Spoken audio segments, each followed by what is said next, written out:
Ahmedabad municipal કોર્પોરેશનની ચૂંટણીને લઈને દરેક વોર્ડમાં પ્રચાર જોરશોરથી દરેક પાર્ટીઓ કરી રહી છે।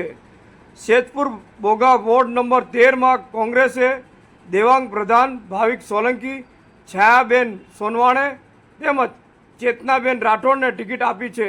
તેમના મધ્યસ્થી કાર્યાલયનું ઉદ્ઘાટન અમદાવાદ મ્યુનિસિપલ કોર્પોરેશનના પૂર્વ મેયર તેમજ બાપુનગર વોર્ડના પૂર્વ ધારાસભ્ય હિંમતસિંહ પટેલે રિબિન કાપી કાર્યાલયનું ઉદ્ઘાટન કર્યું હતું તેમજ સભા સંબોધી હતી।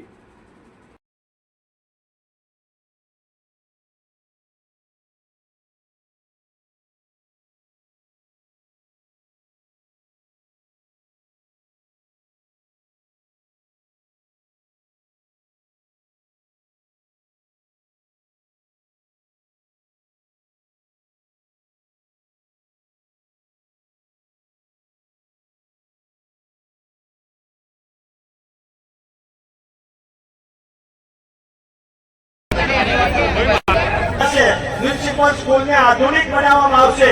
આરોગ્ય સેવામાં અર્બન હેલ્થ સેન્ટર બનાવવામાં આવશે અને આ અર્બન ધીમો અવાજ આવે તો કઈ ન થાય। ભાજપને ભ્રષ્ટાચારને ભગાડવું હોય તો મજબૂતીથી કહો, પંજાબને મતદાન 26 તારીખે કોણ કરશે? કરતા હોય સમગ્ર દેશ એમના બંધારણ અને સંવિધાનને નમન કરે છે અને આપણને એ હક ડોક્ટર બાબા સાહેબ ભીમરાવ આંબેડકરે આપ્યો છે કે તમે તમારા મતથી તમારા પ્રતિનિધિને ચૂંટી શકો છો અને ભલભલા સત્તાધીશને સત્તા ઉપરથી ઉખાડીને ફેંકી શકો છો।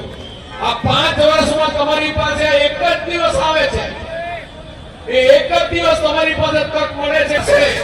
બધી જૂઠાણા એવા ફેલાવશે કે લોકોને ક્યાંક ને ક્યાંક છેતરવાનો ભ્રામક પ્રચાર કરીને એવી જૂઠી વાતો ફેલાવશે। કોઈ વાતોમાં આવતા નહીં। તમે અનુભવી રહ્યા છો બેકારી, મોંઘવારી, બેરોજગારી, એમનું ભ્રષ્ટ તંત્ર। ગુજરાત અને દેશના ઇતિહાસમાં પહેલી વખત એવું બન્યું હોય કે 3 વર્ષ 4 વર્ષની અંદર બ્રિજ 50 કરોડના ખર્ચે સીટીએમ આપણા હાટકેશ્વર ઉપર તમે જતા આવતા જોયું હશે કે જે બ્રિજ 50 કરોડના ખર્ચે બન્યું અને 3 વર્ષની અંદર એ બ્રિજ તોડી દેવામાં આવ્યું। આવો ઘોર ભ્રષ્ટાચાર આ દેશમાં કોઈ જોયો નથી। એવો તો નહીં ભ્રષ્ટાચાર અને દોડશે બરાબર અને મજબૂત બે આ બેનો તોડી ન આપતા। આપણે ત્યાં બેન દીકરીઓની ઇજ્જત કરીએ, આ બે ભાઈઓનો જ રહો કાઢવા। બે સરસ આ મોવડી મંડળે સરસ મજાના ઉમેદવાર આપ્યા છે અને તમારા બધાને અંબાજીના હમ થયું છે।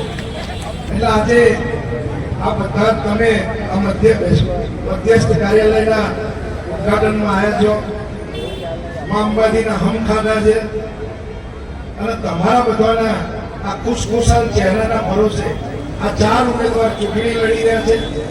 તમે બધા અમદાવાદમાં રહો છો, જે કંઈ નાનું મોટું કોઈ દુઃખથી હોય, કંઈ જૂનું કંઈ હોય તો ભૂલી આપણા માટે નહીં, દેશ માટે, બંધારણ માટે, આ દેશની લોકશાહી માટે, નહીં તો રાજાઓને બી ભૂલવાડે એવી આમની દાદાગીરી, લુખ્ખાગીરી અને સરકારી તંત્રનો દુરુપયોગ આજે લડી રહ્યા છે। અને આ બીજા નેતાઓ ટેકામાં મંચ ઉપર બેઠા છે, એમને સલામ કરજો, વંદન કરજો। આ ગુંડાઓ, આ સામાજિક તત્વો અને ભાજપના ખેસ પહેરી ફરતા લોકોની ત્રાસની સામે આ એક મજબૂત નેતૃત્વ તમને વોર્ડમાં મળ્યું છે ત્યારે અમે વિનંતી કરવા આવ્યા છીએ એમના જંગી મતે જીતાડી મોકલજો। આપ સૌનો ખૂબ ખૂબ આભાર। Thank you.